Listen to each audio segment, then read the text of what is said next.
What was it like working with Emma? That is obviously my most asked question, not just on these posts, but just in general life when talking about Harry Potter.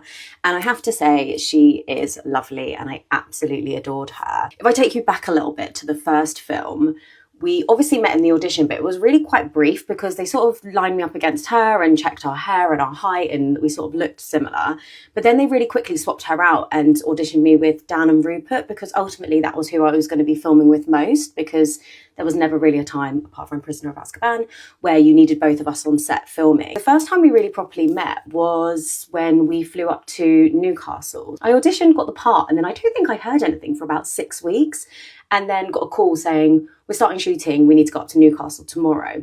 So turned up at the airport, and fun fact, me and Emma were both wearing the same jumper, which was a little bit spooky. If you remember year 2000, it was the bright pink fluorescent Gap fleece, which was high fashion then. So when we turned up at the airport, I quickly realised that everyone else was a boy. Me and Emma were the only girls, and we were also a couple of years younger than everybody else. So that, I think, would initially sort of like put us together in terms of like free time and spending time together.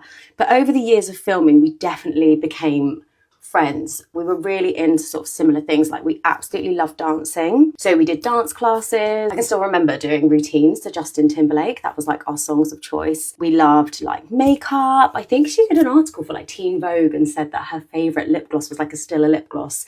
Then they sent like their whole makeup collection and she shared that with me, which was like really lovely. We loved Alanis Morissette, Jagged Little Pill. We loved that album. We'd listened to that on repeat. Definitely when we got to about Prisoner of Azkaban time, we had gone back to our secondary schools, or not even back to our secondary schools, we'd started secondary school. So we also had a bit more of a life outside of Harry Potter, and we would definitely sort of gossip about that, like parties and boys and that sort of thing. But really, she was so lovely. We loved spending time together when we could, because obviously, like I said, we would never be on set together apart from the time turner stuff.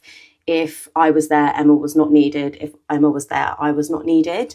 But outside of those times and breaks and when we're on location, we would love like going out for dinner and shopping and just doing normal things that sort of 13-year-olds do. Also, so random, on today of all days, my mum came round and she was like, I found this, and it's a bottle of wine that Emma's family had given my family when we finished filming, because her father owned a vineyard in France. And my mum gave that to me today. Okay, I'm going to answer more of your questions. The next two most popular questions I was probably asked is about getting the parts and also about Tom Felton. So maybe just let me know in the comments which one you want me to answer and I'll film that one tomorrow. Okay, love you, bye.